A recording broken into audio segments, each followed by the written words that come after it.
¿Qué tal, amigos? Bienvenidos una vez más a esta que es su Granja Humana MX. Pues bien, les voy a hablar sobre cómo este último número de la revista de The Economist está hablando ya de una renta básica universal.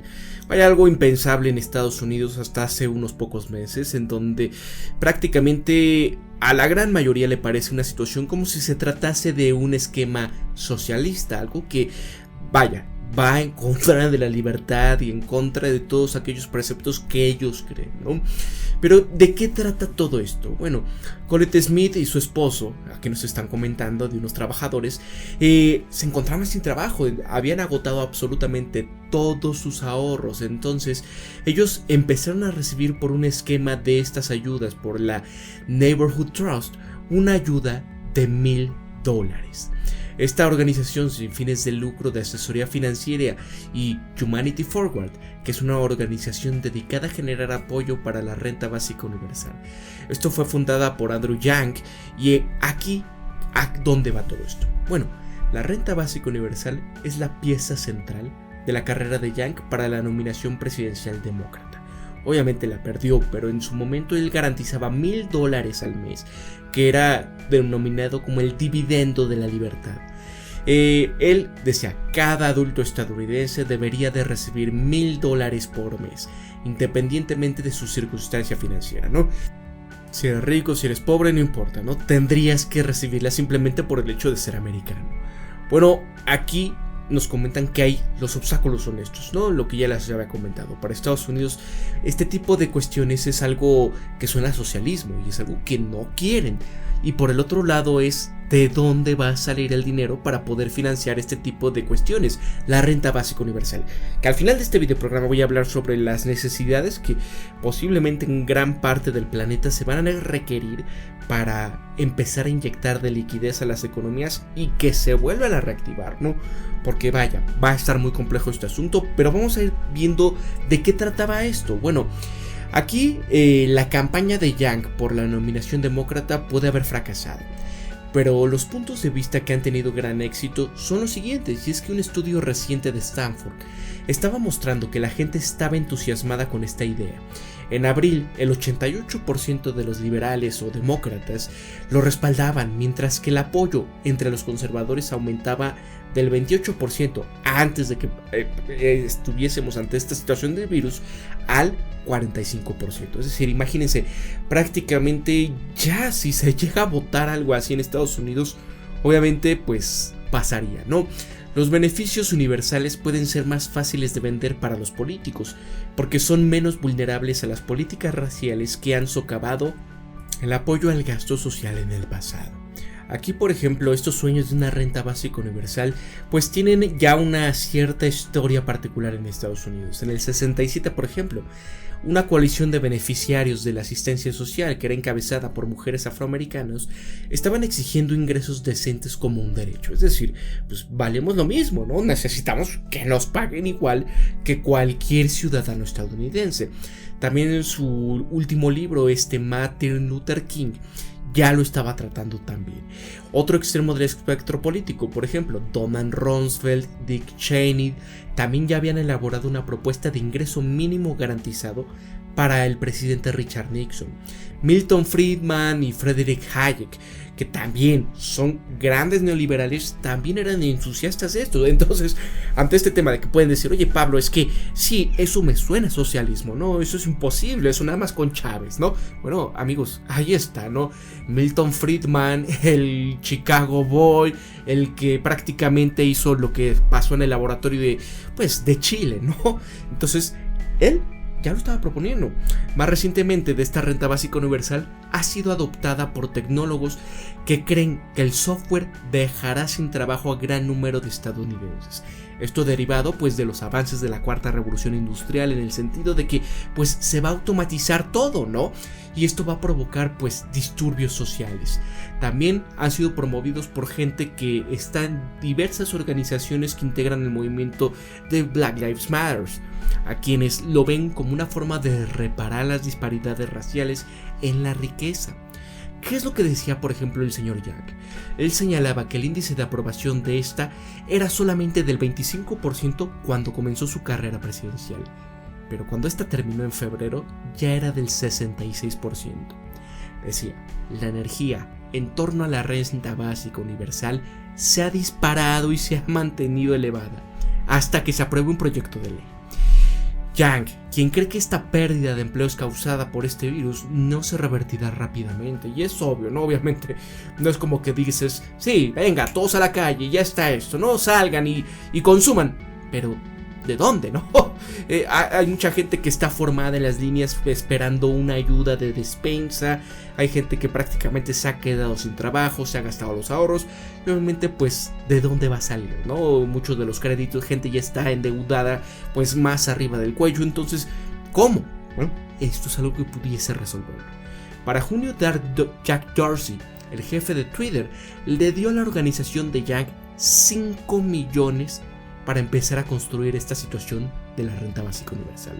Financiarla pues siempre ha parecido imposible, pero recientemente se han promulgado muchas políticas económicas aparentemente imposibles. Y es que ante esta situación pues hubo un sinfín de apoyos que dio Estados Unidos, ¿no? Más de 3 billones de dólares o $3 trillion en inglés, pues fueron para apoyos, ¿no? Como esto de $1,200 a cada adulto, más aparte lo que eran las ayudas de desempleo de $600 semanales. Y bueno, se prevé que el ingreso total de los hogares aumente este año. Obviamente muchos de estos ya están venciendo y ya no se les van a seguir dando, y esta situación se pone difícil, amigos. Por ejemplo, en mayo, más de una docena de ciudades, incluidas por ejemplo Atlanta, Los Ángeles, Newark, San Paul, junto con del Economic Security Project, lanzaron el Mayors for Guaranteed Income, que es una red de alcaldes que experimentan con esquemas similares a una renta básica universal. Dorsey también ha donado dinero a ese grupo. En febrero del 2019, Stockton, California, comenzó un experimento de 18 meses que iba a dar $500 a 125 personas seleccionadas al azar. Esto se extendería por otros 6 meses para ayudar a los participantes a sobrellevar la depresión. Por ejemplo, en Jackson, Mississippi, la Magnolia Mothers Trust proporcionó a las madres afroamericanas pobres $1,000 en efectivo mensuales sin condiciones durante un año. Recientemente comenzó a experimentar con 75 participantes más. Hudson, que es una pequeña ciudad en el estado de Nueva York, anunció recientemente un plan de 5 años para dar un pago mensual de 500 a 20 personas, es decir, $500 a 20 personas. En Newark, Nueva Jersey, Ras Baraka, el alcalde, espera poner en marcha un programa piloto. 1/3 de los residentes de Newark viven en pobreza y tienen que tomar decisiones difíciles. Esto es lo que dice Baraka, como la de pues usarlo para la calefacción o para la comida. Casi el 60% de los hogares de Newark tienen deudas morosas, pero para introducir una renta básica universal adecuada aquí se necesitan de fondos federales. Y a pesar de que todo el entusiasmo es por experimentar esta renta básica universal, pues sigue siendo problemática porque es difícil evaluar completamente su efecto, porque no son universales en el sentido de que todos las recibirían, ricos, pobres, clase media, vaya. La mayoría toma la forma de pagos ocasionales en efectivo a los estadounidenses más pobres, y tampoco son lo suficientemente generosos para vivir, que es lo que abogan los verdaderos creyentes de una renta básica universal. Y finalmente, debido a que tienen que ser financiados por la filantropía, los experimentos no tienen en cuenta una sustancia de aumento de impuestos que serían necesarios obviamente para pagarlos, ¿no? Porque obviamente dices, bueno, sí, ahí está el dinero, pero ¿quién paga? ¿Acaso todo el dinero del Estado se va a ir para regalarlo? Porque hay otras cuestiones, ¿no? El pago, pues, a todo el aparato de gobierno, a todos los burócratas, a toda la seguridad, vaya, hay un sinfín de programas, ¿no? Que también necesitan presupuesto que viene principalmente de los impuestos, ¿no? Entonces, es una situación compleja. La propuesta que presentó Yang había costado, por ejemplo, 2.8 billones de dólares anuales, que es aproximadamente lo que el gobierno federal gasta cada año en seguridad social, Medicare y Medicaid, ¿no? Que el primero es la atención médica para ancianos y la última, atención médica para los pobres. Todos estos en conjunto. Imagínense la cantidad de dinero que se requeriría. Incluso entonces proporcionaría a los adultos no más de $12,000 anuales, lo que obviamente no es suficiente para elevar a las familias sin trabajo con 2 adultos y 2 niños por encima de la línea de la pobreza federal. Un esfuerzo más específico que no pretende ser universal podría ser mucho más en ese sentido. Por ejemplo, la señora Smith junto con otros 1,000 residentes del Bronx recibieron una subvención única de $1,000 del equipo de Jan. Y esto les permitió comprar comida, restaurar situaciones como por ejemplo volver a poner internet en casa, y aquí uno de sus hijos de 14 años pues obviamente lo necesitaba para el aprendizaje remoto, cosa que en México pues no estamos preparados, ¿no? Para esta situación que se nos viene en estos primeros meses del nuevo ciclo escolar. Bueno, esto ayudó mucho, pero los defensores de esta renta básica universal aún tienen que explicar por qué no sería mejor darles a familias como las suyas sumas más grandes en lugar de un pago menor que también se destinen a quienes no lo necesitan, ¿no? Y vaya, ahora sí, poniéndonos en el caso de América Latina, el caso México principalmente, pues es esta situación, ¿no? De quizás todavía tenemos un pequeño margen de maniobra ante esto que se viene, y es, ¿sabes qué? Pues ahora sí, ¿no? A finales de año, cuando empiecen pues a surtirse en determinado caso hipotético de que en verdad funcione pues aquella cura que ya surgió en Rusia, ¿no? Supuestamente. Partamos de ese supuesto, ¿no? Dices, bueno, ok, ¿no? Ya no hay temor, ya cualquier cosa, pues ya va a poder haber esta inmunidad, etcétera, etcétera, ¿no? Ya, quitémonos todo esto de que si existe, si no existe, ya, ¿no? Vamos a ponernos de ese supuesto. Bueno, ahora es cómo solucionar una falta de ingresos, una falta de liquidez para que la gente en verdad empiece a salir, empiece a disfrutar de las vacaciones, empiece a ir a restaurantes, empiece a comprar esto, el otro, útiles escolares. Vaya, ya saben, todo este efecto multiplicador pues requiere dinero. Entonces, para que el Estado empiece a aceitarlo todo, pues es obviamente cuando a un paciente que pues está bastante débil, que necesita una transfusión, pues le das la transfusión, ¿no? Porque dices, bueno, ya está sano, ya se curó prácticamente, está convaleciente obviamente, pero vaya, aplícale esto para que se vaya recuperando, ¿no? Así sí. Mientras que por el otro extremo, donde dice la gente, oye, es que no, Pablo, ¿cómo es posible? Este gobierno no ha pensado, no se ha tocado el corazón en darle dinero a la gente. ¿Cómo? No, los empresarios y demás, ¿no? Pero digo, a ver, si va a estar obviamente todo cerrado, si van a seguir los rebrotes, si van a seguir los cierres, si dices, prácticamente quien se llevaría el dinero, quien se lo absorbería absolutamente todo, ¿quién sería? Sí, los arrendatarios, ¿no? Los dueños de la tierra, los dueños de los locales. Esos serían los ganones. Pero los demás, pues simplemente esperarían ahí vendiendo el 20, el 30%, ¿no? Entonces, donde se necesite, cuando se necesita, pues ese es cuando ya en verdad tengamos esto. De momento es muy complejo. Y eso sí sería, a ver, ¿qué es lo que necesitamos? Pues efectivamente, quizás una renta básica universal durante un año, vaya, es muy complejo saber cuánto tiempo sería necesario. Pero hay algo también importante, ¿no? Porque si bien alrededor del mundo ha habido pruebas, pilotos, se han estado llevando a cabo, hay gente que pues le ha ido bien, que en lugar de irse a jugar videojuegos, pues sí, efectivamente, dicen pues me siento más tranquilo, empiezo a desarrollar mejor mis capacidades, me metí a estudiar, me metí a hacer algo que pues me lo ha permitido sin ese temor de que no voy a tener para la renta, para la comida, para el gas, para la luz. Vaya, lo han podido hacer, ¿no? Pero pongamos el supuesto, pues, generalizadamente de muchas personas, ¿no? ¿Qué incentivo tendrían a levantarse temprano, a ir a trabajar? ¿Qué incentivo tendrían a mejorar sus capacidades, ¿no?